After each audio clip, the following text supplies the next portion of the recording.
So here we are midweek through week 3, and I bet you feel like time is flying by a lot faster than you expected it to when you took this project on. Hello, kitty.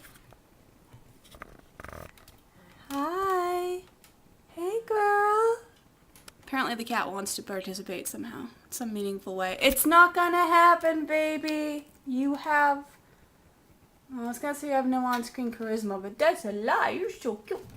It's like record time for getting derailed. So if you're staying on track and adhering to the 50,000 words that NaNoWriMo recommends, then as of midnight tonight, November 20th, you should be at 33,340 words. So check yourself.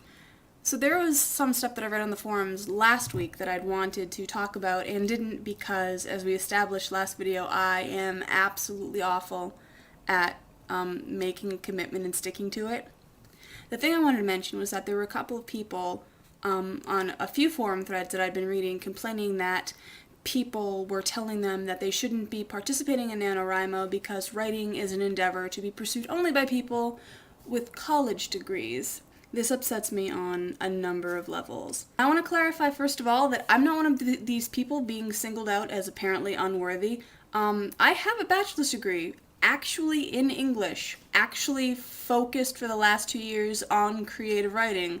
So clearly, in terms of formal education, I'm doing pretty well. This bothers me because as a teacher, I hear a lot of people complaining that teenagers today have no appreciation of the written word or of literature. The problem is a lot of these people are the same people, I'm willing to bet, claiming that you need to have a degree to write. Because you see this all the time. People who complain about teenagers and how unappreciative they are of the finer arts are the people who love to deride teenagers when they make an attempt to participate in the finer arts. I think they equate inexperience with inability. Like, because you're 16 years old and don't have the worldly or the technical experience to be a really proficient writer, then you shouldn't bother being a writer. The only way you get good at something is by doing it. You are going to suck at it when you start.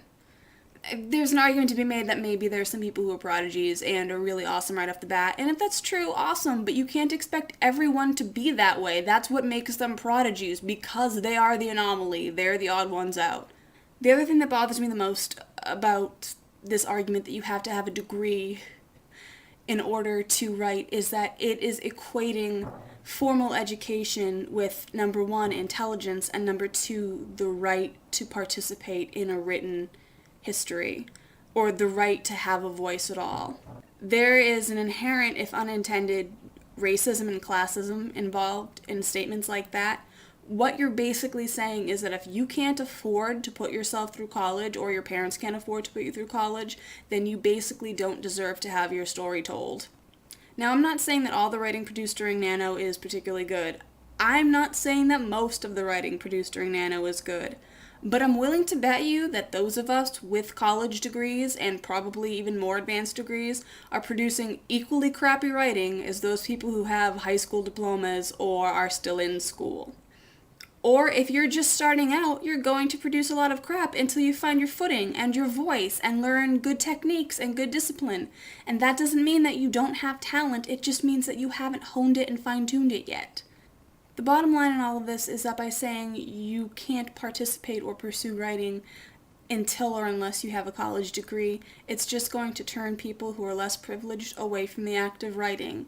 And in the long run, we are going to be the ones who are being left out because of it. We are the ones who are going to miss out on their stories. We are the ones who are never going to hear these voices, and they might have a lot of amazing things to say, but you told them that it wasn't worth saying.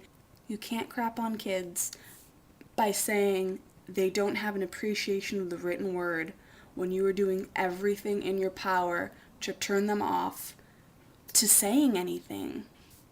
They're not going to appreciate writing if you tell them it's something they can't participate in.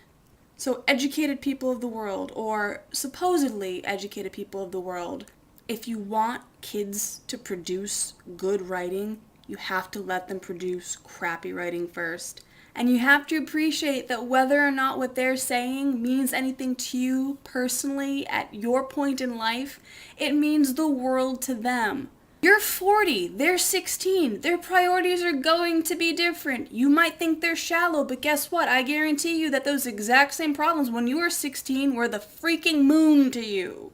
So anyway, what I'm saying is, let the kids talk. Let them write. Don't tell them that they don't have the ability or the right to say anything just because they don't have a degree. It's pretentiousness on just an absurd level.